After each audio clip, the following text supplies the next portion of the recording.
Jadi mohon yang terakhir saya ingin sampaikan, tidak ada kesuksesan tanpa kerja keras, tidak ada kesuksesan tanpa perjuangan, dan tidak ada kesuksesan tanpa dorongan doa dari kedua orang tua kita. Jadi pada hari ini Anda ucapkan selamat, Anda mintakan maaf kepada orang-orang tercinta yang berkontribusi atas kesuksesan pendidikan kita. Hati-hati memperlakukan kedua orang tua. Saya tahu di sini ada master hukum, saya tahu di sini ada master manajemen, saya tahu banyak prodi yang ada di sini dan memiliki tata kelola yang sangat baik, maka itu salah satunya didukung oleh perilaku Anda setelah lulus. Pada saat Anda berinteraksi dengan kedua orang tua, jangan menggunakan pasal hukum. Pada saat ibu mengatakan, saya mau ketemu, kamu pulang, maka Anda akan mengatakan, mah tidak boleh memaksa, karena ada pasal hukumnya. Enggak ada itu, tidak berlaku untuk kedua orang tua. Pada saat Anda diminta membantu kedua orang tua, Anda jangan menggunakan manajemen yang efektif. Tidak ada manajemen dalam hubungan dengan orang tua, kecuali penghargaan, penghormatan, dan tempatan dia sebagai di tempat yang paling sempurna sebagai kedua orang tua kita. Saya hanya ingin mengulang dengan cerita yang lama, tetapi ternyata ini memberikan sebuah inspirasi bagi kita. Mohon maaf, saya pernah jadi seorang pejabat. Pada saat saya sedang rapat, saya ditelepon oleh keponakan saya dan menyatakan ibu saya dalam keadaan sakit. Kemudian saya balas telepon itu dengan sebuah ungkapan yang agak sedikit sombong. Tolong cepat bawa ke dokter dan nanti uangnya akan saya transfer. Ternyata ibu dari kejauhan menjawab kalimat saya dengan sebuah kalimat yang tegas. Enggak usah ditransfer, yang penting kita bisa ketemu. Kalau ibu sudah mengatakan yang penting kita bisa ketemu, maka jabatan itu tidak ada, maka rapat itu tidak ada. Dan boleh saya katakan, kalau saya sudah dipanggil ibu dan bapak, tidak ada yang bisa menolak panggilan siapapun, termasuk atasan saya.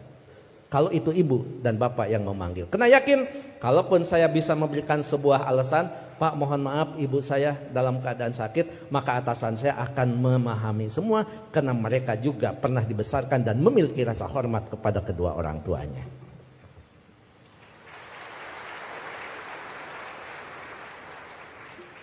Pukul 8:30 malam saya pulang, dan saya sama seperti Anda, mungkin saya lebih kampung daripada Anda yang hari ini di wisuda. Saya tidak dilahirkan di tengah kota, saya dilahirkan di kaki Gunung Papandayan yang sekarang terkenal dengan tempat wisata Kawah Papandayan. 3 jam saya sampai di rumah, 11:30 saya sampai di rumah. Ternyata ibu dalam keadaan segar bugar, tetapi saya tidak menunjukkan perasaan suudon kepada ibu. Kenapa? Ternyata di situ ada hikmah. Bagi seorang ibu dan bapak dalam keadaan sakit, kemudian dia menunggu anaknya terkasih dan tersayang, maka pada saat dia bertemu, maka kehadirannya lebih mujarab daripada obat yang diberikan oleh seorang dokter. Catat itu.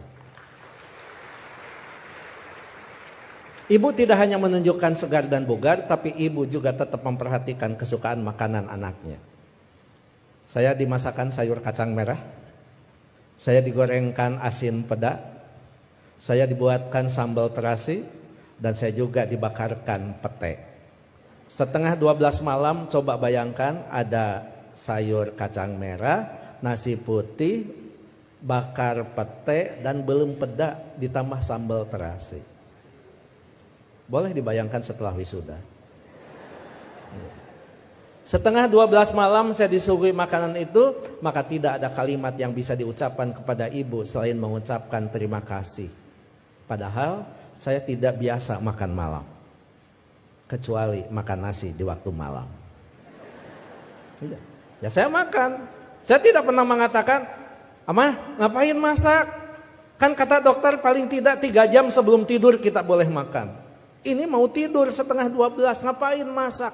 Bagaimana perasaan ibu pada saat seorang anak yang dia tunggu, yang dia masakan, kemudian anak berargumentasi dengan sebuah ilmu di mana ibu tidak paham tentang ilmu itu. Menyakitkan. Iya, saya makan dan saya berdoa mudah-mudahan ini jadi obat.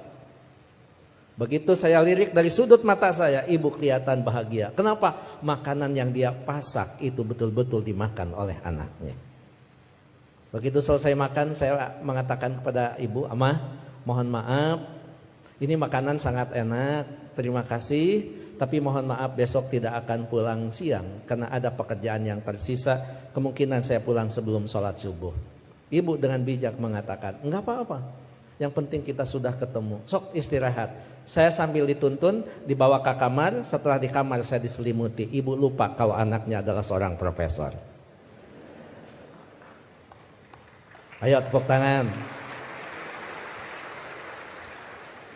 Itulah ibu. Jadi Anda mohon maaf, baru juga ahli madya ya?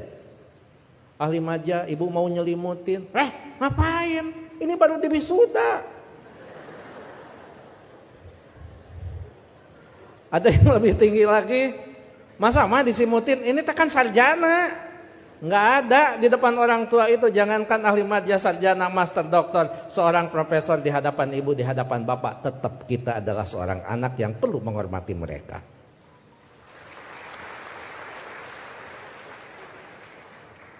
Yang paling indah dan paling membuat saya terharu, pada pukul 3 saya bangun, ternyata ibu sudah berdiri di samping saya sambil menepuk bahu saya. Cepat kamu bangun, jangan lupakan sholat sepertiga malam terakhir. Kenapa? Kamu bisa mendapatkan yang semua ini bukan karena kepintaran kamu, jangan-jangan bukan karena kecerdasan kamu, mungkin keberuntungan doa kita dikabulkan oleh Allah Subhanahu wa Ta'ala. Jadi ibu masih khawatir tentang anaknya. Ibu khawatir anaknya merasa pintar sehingga pintar menjadi sebuah kesombongan. Ibu masih khawatir anaknya cerdas, cerdas menjadi sebuah kesombongan. Bahkan melupakan siapa yang menentukan takdir segalanya pada kehidupan kita. Itu pada profesor itu. Jadi tolong ibu bapak sebagai orang tua, anak kita hari ini di wisuda, tetap mereka adalah anak kita yang perlu kita luruskan pada saat mereka terlempar dari jalan yang memang ditentukan. Perlu diberikan peringatan, tapi tentu sekarang ini ada kaidah-kaidah yang beda dengan zaman dulu. Seorang siapa Pak Rektor, sahabat itu, Ali, mengatakan, didiklah anak-anakmu bukan dengan zamanmu, karena mereka tidak mungkin mengalami zaman yang seperti kita alami. Jadi memang cara sudah berbeda, cara kita memperlakukan anak-anak kita. Tapi sejatinya tetap kewajiban kita adalah bagaimana mendidik anak-anak kita, bukan masalah kedewasaan. Tapi masalahnya sampai nyawa berpisah dengan badan, itu tetap menjadi kewajiban kita sebagai kedua orang tua. Begitu saya sudah selesai sholat, kemudian di situ saya bisa mendapatkan sebuah hikmah. Memang orang tua kita adalah punya kecerdasan yang luar biasa.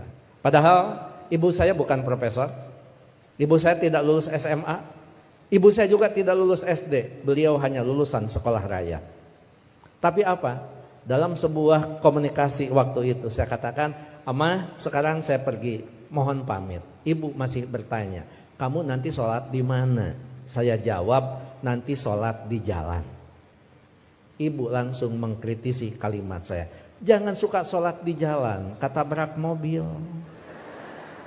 Itu kata ibu itu. Terus saya mikir, emang juga, emang benar masa sholat di jalan? Saya katakan, enggak, maksudnya sholat di masjid di jalan. Masih salah kalimat itu di hadapan ibu. Enggak ada masjid di jalan, paling dekat di pinggir jalan. Saya bilang, iya, nanti akan di masjid, sholat di masjid di perjalanan. Baru saya lulus dari ujian seorang ibu. Nah, lamun eta benar profesor. Dan yang terakhir, saya mohon maaf tadi malam tidak transfer karena amah mengatakan tidak boleh transfer, tidak usah transfer, sehingga saya tidak transfer. Disitulah kecerdasan ibu luar biasa. Iya, nggak apa-apa. Ngapain harus transfer ke seorang ibu? Mana?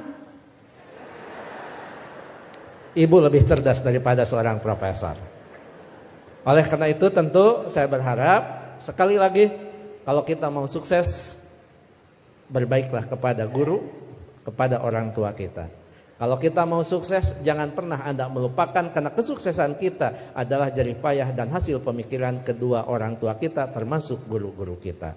Mudah-mudahan orang tua kita yang sekarang masih ada tetap diberikan kesehatan, diberikan usia yang panjang, tetap mampu membina dan membimbing anak-anaknya sampai menjadi investasi yang terbaik bagi keduanya. Bagi orang tua kita yang sudah tidak ada, termasuk kedua orang tua saya, mudah-mudahan senantiasa mendapat tempat yang terbaik di sisi Allah Subhanahu wa Ta'ala. Amin. Saya pikir itu Pak Rektor, Pak Ketua Yayasan, hadirin Sivitas Akademika Unpam yang saya hormati. Mohon maaf kalau sambutan saya agak sedikit panjang, karena saya tadi mengimbangi Pak Rektor sangat panjang, kemudian Pak Ketua Yayasan sangat pendek, maka saya setengah panjang dan setengah pendek. Mohon maaf tidak bisa mengikuti wisuda sampai akhir, karena saya harus mengejar waktu ke Tasikmalaya Pak Rektor. Apapun tadi yang dibicarakan oleh Pak Warek sudah dibicarakan dengan Pak Warek dan Pak Ketua Yayasan. Begitu juga kepada Pak Direktur, saya mohon pamit. Anggap saja kalau di Kementerian Agama kan tidak aneh, anggap saja saya penghulu. Penghulu biasanya kalau sudah menikahkan ijab kabul dinyatakan sah, penghulu biasanya pamit diri dan tidak perlu menunggu sampai resepsi.